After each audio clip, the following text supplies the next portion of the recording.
Hello everybody, I am back. I have been gone for a minute. So I wanted to quickly come on here to talk about my birth story. I really wasn't planning to talk about my birth story, but I feel like I'm mentally ready now to talk about it. I feel like a lot of it's not like something that generally we talk about all the details of what is difficult when you have a baby.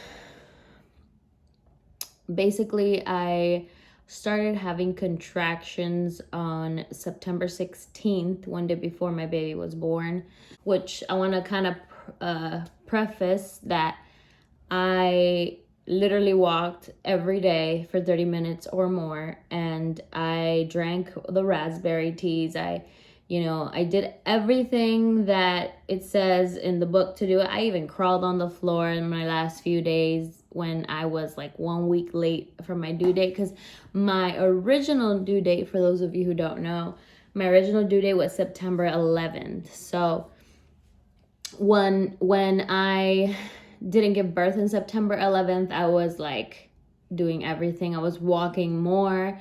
I was, drinking teas. I was, crawling on the floor. I was doing all sorts of things because I wanted my baby to come.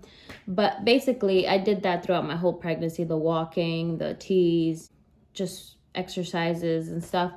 I feel like all of the walking might have helped my dilating, because when it was time for me to give birth, my dilation did happen quickly, in my opinion. I basically was 1 centimeter dilated 2 weeks before I gave birth to Logan, my baby.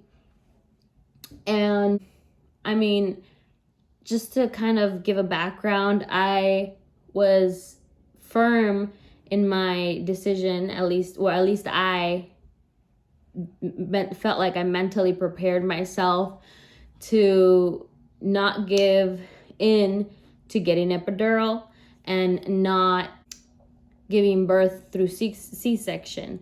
Now, I know there's a lot of debate on you should do it, you should not do it, but basically my reasoning on giving birth with no epidural and the least medication as possible is because, for those of you who don't know, since I was 17, I got diagnosed with rheumatoid arthritis. So since I was 17, I am now 29 years old. I have been taking medication to control the rheumatoid arthritis. So it's not very common for somebody my age to have that condition, but that's what they diagnosed me with since I was 17. And I have been able to maintain it controlled, sometimes, for the most part, with medication. I feel like my body has gone through a lot of medication and things that are not natural, and I'm all about doing things the most natural way possible. And that's my reasoning on why I didn't want to get epidural. I didn't want to have to go through another type of thing in my body that's not natural. And at the same time, I didn't want any back pain issues, which I did end up getting back pain because I did end up getting the epidural. Basically, that was my reasoning. I didn't want any back pain issues or in the future, and just wanted to go natural. And the reasoning behind me giving birth naturally was because, again, I didn't want anything out of the norm. I like things to be as natural as possible. Not that, giving birth through C-section or any other way is not natural, but I prefer to things go as they should normally go. So, I'm a big believer on letting the body do what it is created to do, and, stuff like that. So anyways, that was a lot. Basically, at the end of the day, I ended up getting epidural and I ended up giving birth through C-section. I thought I had prepared myself not to get the epidural and the C-section, but at the end of the day, there's things that I did not know that ended up popping up, and at the time of, you know, giving birth, and that kind of like pushed me to make those decisions. So basically, I did my research throughout my whole 9 months that I was pregnant, or at least I tried to do the best of my research. And by research, I mean YouTube videos. I tried my best to like look up, you know, the different scenarios of giving birth and like what could happen and what should you do if this happens and what, you know, people recommend if that happens. And I felt like I was totally prepared, and I feel like I really was, up to the point where they talked about the baby dropping, like -2 if I think it's effaced, and -1 and 0. I had never heard these terms before until I went to the ER to give birth. And I watched so many videos. I like, there's so many videos I watched, yet none of them spoke about this baby dropping.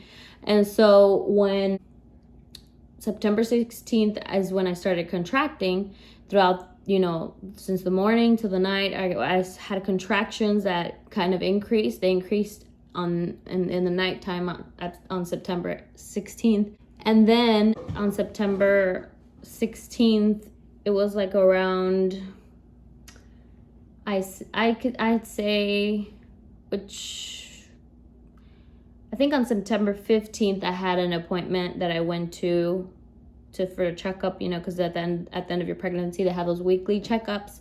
They checked me, and I think I was already at 2, which, you know, so 2 weeks before I gave birth to Logan, I was 1 centimeter for 2 weeks and dilated. And then the day before the whole contractions, I was like 2 centimeters, I believe, or something like that. And then on September 16th, I'd say 11, the contractions got so bad. I had decided to labor as long as possible at home because I was trying to, you know, dilate as much as possible at home. I didn't want to end up having to do other alternative things at the hospital if I could avoid it. And so I labored as much as possible at home, and I did. I waited until my contractions were like 5 minutes apart and really, really painful. So like painful where I couldn't bear it. So that happened around September 16th at 11 p.m. And so I told Tony, it's time, we need to go to the hospital. So we went to the hospital at that time, and then they took a little bit of time to get us in a room. And finally they got us in a room, and all I remember, I feel like some things I kind of cannot remember. I don't know if it's like the trauma of it or something, because it really is. It was a traumatic experience for me. Maybe for some it's not, but for me it was really traumatic. So I remember I went into the room, and I was like trying to walk still in between contractions, because I wanted to keep my body still moving to get things, you know, moving. Just to kind of summarize, because otherwise this is going to be a really long video. I finally couldn't keep walking, and I just decided to lie down because I was, you know, getting tired from all the contractions. And I got up to like, I think 5 centimeters dilated. And that's when kind of the nurse told me, if you want, we can try to pop your bags so things could start moving more quickly, because things were not really, you know, I was not dilating, he was not dropping, which they explained to me that he was at -2 and he was not dropping. So keep in mind, I checked in the hospital at 12 a.m. around, and then that's when kind of my whole hospital journey started.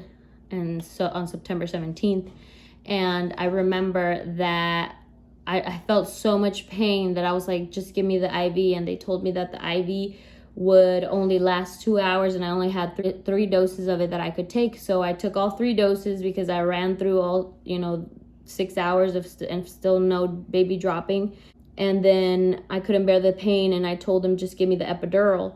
And so they gave me the epidural. I mean, I literally, you know, heard people, this is like super painful, like I cannot stand the pain, but it was literally the worst pain of my life. I have never felt so much pain, unbearable pain, and it was like I just needed the medicine, so the epidural and all that stuff. So after I feel like once I took the epidural, things kind of started going downhill. I don't know if I was like, I got a allergic reaction to the epidural or what happened, but as soon as I took the epidural, my heart rate went up, and I got a fever, and his heart rate, my son's heart rate, started going up as well. And so I started, as soon as they gave me the epidural, the pain went away from, the labor pains down there, but I started shivering even more, because I was shivering prior to the epidural from the labor pains, but it was like very, very light shivering. But once they gave me the epidural, I literally started shivering so hard that, and it was like uncontrollable. I couldn't stop myself from shivering so much that I literally was biting my tongue and hurting it because of me shaking uncontrollably. It was so bad that I felt like it was never gonna end. Like, I literally was shaking and shaking and shaking and biting my tongue because I was shaking uncontrollably. Like, I was to the point where I told Tony, help me. Like, I literally was begging him to help me out of this. But he couldn't. It just had to happen, naturally. Everything had to happen at its own time. And so after that happened, me shaking uncontrollably from the epidural and having the fever. Tony started getting, I told him, get a cold rag to cool me down, because I started getting really hot, and not like I was cold, but like my body started getting like fever hot. So I was like, get some cold rags to put on my forehead to lower the fever, because I didn't want my baby to be in danger. And so I think they gave me some type of Tylenol, or I can't remember, but they gave me something to help with the fever, but nobody gave me like a cold rag to put on my forehead. And I knew that the rag was going to help me, help my fever. So Tony went to go get the cold rag and put it on my forehead and all over my body to cool me down. And that lowered my fever right away. So, but the heart rate kept going up, from my heart rate and my baby's heart rate. And this was already hours into labor. Like, I think this was like already like 6 a.m. or 7. I think it was like 7 a.m. or something like that. And she kept checking me, and I think she checked me, and I was like at 6 centimeters dilated. And then finally, like around like 10 a.m., I think I got to 8 centimeters dilated, but my baby wouldn't drop. He was still at -2. So the time came to where I had to make a decision, because our heart rate was just going up, and we were like, it was in danger. Okay, so I'm trying to edit the video right now, but I forgot to explain that they told me that if my baby didn't drop, as in like from -2 down to like -1 and then 0 and then 1 and 2, if like effaced, I guess, or dropped down, that I couldn't give birth. So I had to dilate 10 centimeters, and my baby had to drop down to the positive numbers. So he was at -2, and he never moved from there. So I just wanted to add that. My heart rate was going so quickly that the nurse said that was the heart rate of somebody that can have like a stroke or something. So that I needed to, I just needed to make a decision, because our lives were getting into like that danger spot. So I really didn't want to get a C-section, but when it came down to at least that's what they told me, putting myself and my baby at risk, mostly my baby, I didn't want to risk his life. So the nurse finally told me, like, you have to make a decision. You have to decide if you're going to do a C-section or not, because he can be at risk, if you don't do a C-section possibly. And he's not going down. He's not improving, from lowering to give birth. And keep in mind that since I came in, even before that, in my appointments, they would tell me like that I should consider a C-section or an induction, because my baby, they thought he was going to be like 9 or 10 pounds, which at the end of the day, he was just only 8 pounds and 12 ounces, which is still a big baby, but he was not as big as they anticipated. And so, they kept telling me a C-section, and I didn't want it. But at that moment where his life was in danger, I decided I would do it. Me and Tony looked at each other, my husband, and I was like, well, I have to do it for his safety. And so I literally went in crying into the room to get the C-section because of it's a big surgery. So I was very like scared and didn't know what was going to happen. And I just didn't want anything, any bad results afterwards, like in my health or that would affect my health or anything inside of me or anything like that. But it was actually not as bad as I anticipated, and the cut that they did was actually not that big either. So again, forgot to add right here in this spot that I'm talking about, another fear I had was that in the C-section they would hurt my baby, because in my mind they were going to cut my stomach, but it was lower than my stomach where they cut. But in my mind I was like, I don't want them to accidentally hurt my baby, because I've heard of that happening. But I mean, they know what they're doing, but accidents do happen, like 1 in a million. But that was one of my fears as well when they came down to having to do a C-section, and you can barely see it. So it was not as bad as I thought, but it was hard to heal from the C-section. I probably have to do another video for my experience after giving birth, because that's a whole nother thing that also I could talk about, but it's gonna be a really long video if I talk about it here. But basically, my birth story, this is what I want to kind of focus on in this video. And basically they made me make a decision to do the C-section around 11 a.m. and they scheduled me for like 2:30 or 2:30 to have him by C-section. And so, they gave me an epidural and all that. I think they gave me another dose of epidural.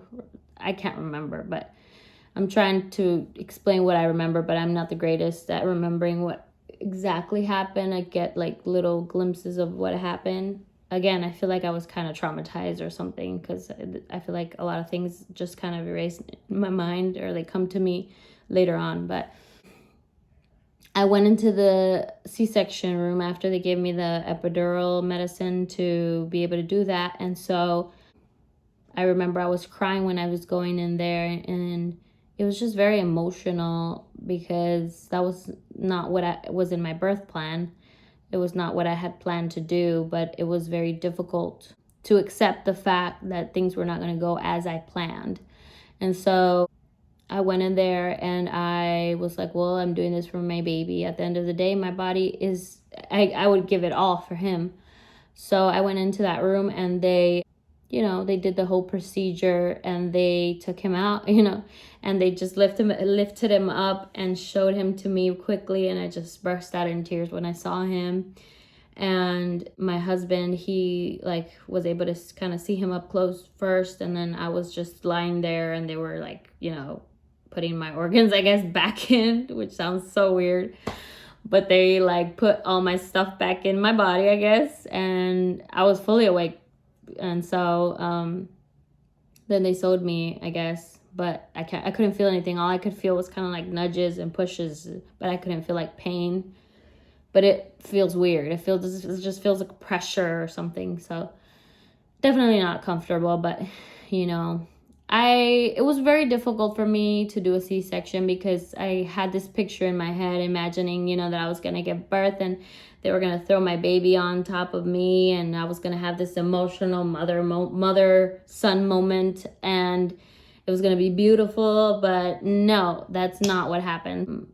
I also had the biggest fear of them taking my baby away from me when they took him out of me, because me having a C-section, I can't just, go after him or I mean, even when I do give birth naturally, I can't go after him. But I feel like with a C-section, you're more stuck to the bed, or they have to take him away for stuff. I don't know. I just had a fear that they were going to take him away, even though they couldn't because my husband was there, but that they were going to take him away or do something, and I wasn't going to be able to be there or have skin to skin. I don't know. There was just so many fears going on in my mind. And at the end of the day, when he was there, it's just I was just happy that he was alive and well and strong. And I remember that when he came out crying, and he came out with his arms open wide and crying.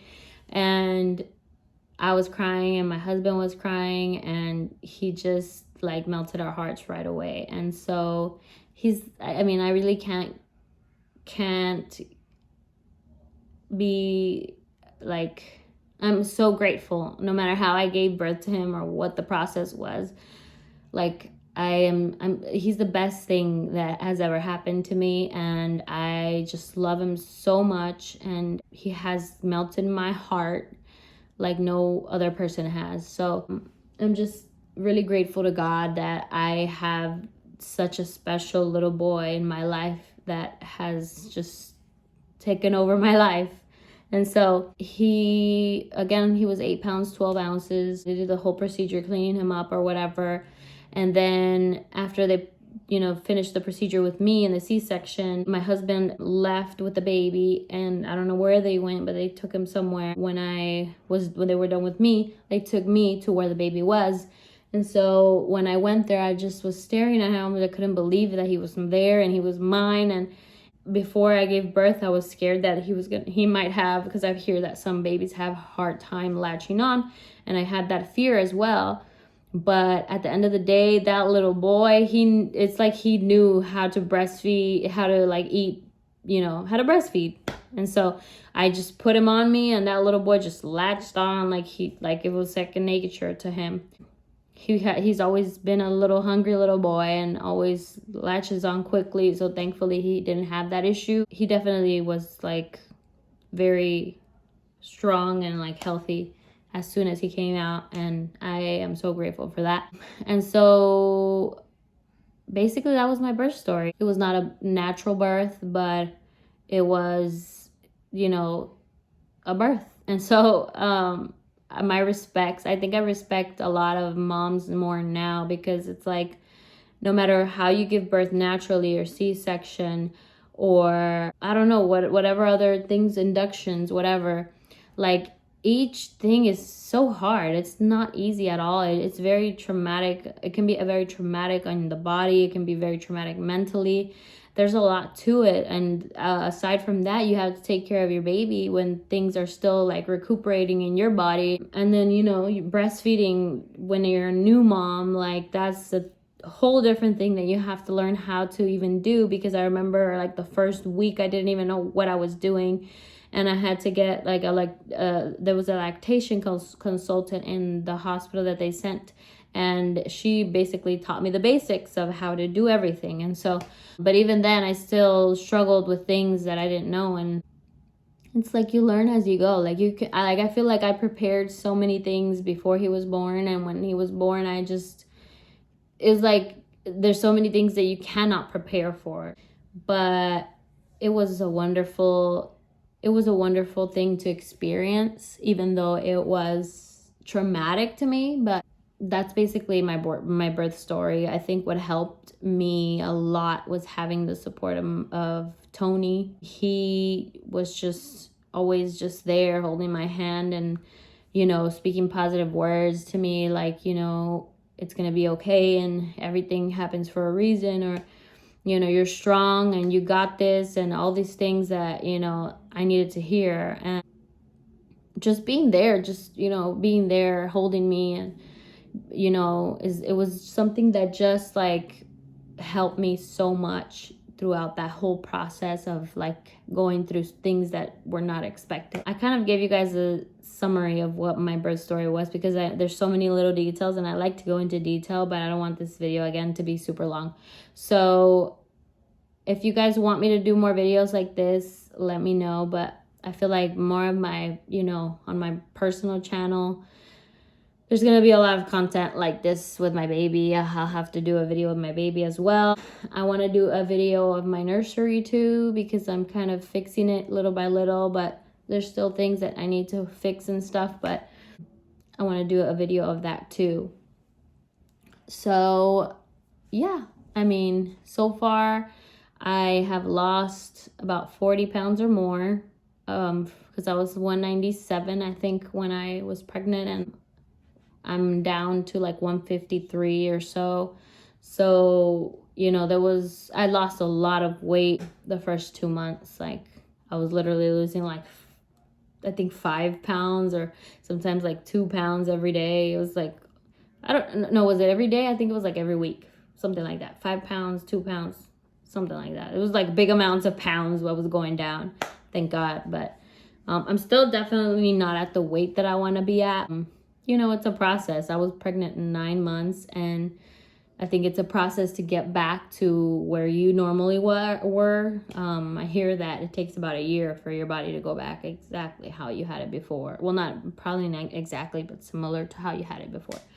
That's the least of my concerns. I think that my focus is to get my body back to how healthy it was before for my baby, so I could be my best for my baby. And I did have a lot of back pain from the epidural after. So my fear of having back pain unfortunately did come true, but I actually had a visit to a chiropractor a few days ago, and they aligned me and everything. And because I was even having neck pain, I don't know if that was from like turning or sleeping wrong or what, but it was like a neck pain that would not go away. I was even getting a headache, I think, from it. But I went to the chiropractor, and I feel like that helped a lot. They aligned me and they fixed the neck pain, and like my head doesn't hurt anymore. But I mean, there's a lot of changes going on as my body goes back to normal. And you know, I don't know why this happens sometimes, why I have headaches sometimes, or this or that, but you know, the thing is that I'm getting my body back to normal. And so I just want to say, like, for those people that maybe are starting, you know, are pregnant and they're about to be new mothers, you know, just be okay with things not going as you planned, or not like being like you not being in control. And you know, to think that being at peace with not being in control sometimes, because I think that was really hard for me when it was time to give birth. Basically, that's what happened, you know. I went into the hospital at 12 a.m. and I, you know, dilated all the way up to 8 centimeters until we decided to do a C-section. And at 2:30, they did a C-section on that same day, September 17th. So in reality, it was not that of a long labor. It was kind of like a day and a half of labor that I labored. But definitely a new experience, and hard experience, traumatic experience. Definitely not my favorite experience physically or mentally, but for that little boy that I have, I would do it a million times over again. So thank you guys for watching, and I hope to continue doing more videos to like update you guys on my life, my baby, and what is going on. Oh, and for those of you who don't know, I did move.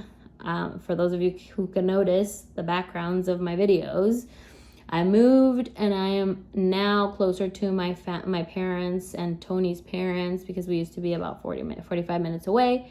And so works out to be closer to, you know, our parents when we have a baby in case of emergencies. So anyways, we are happily here in our new home, and we're still fixing things here and there, updating things here and there to fit our personal style, which if you guys want videos on that, I can also do videos on that, but that's probably going to be months out because I still have lots to do.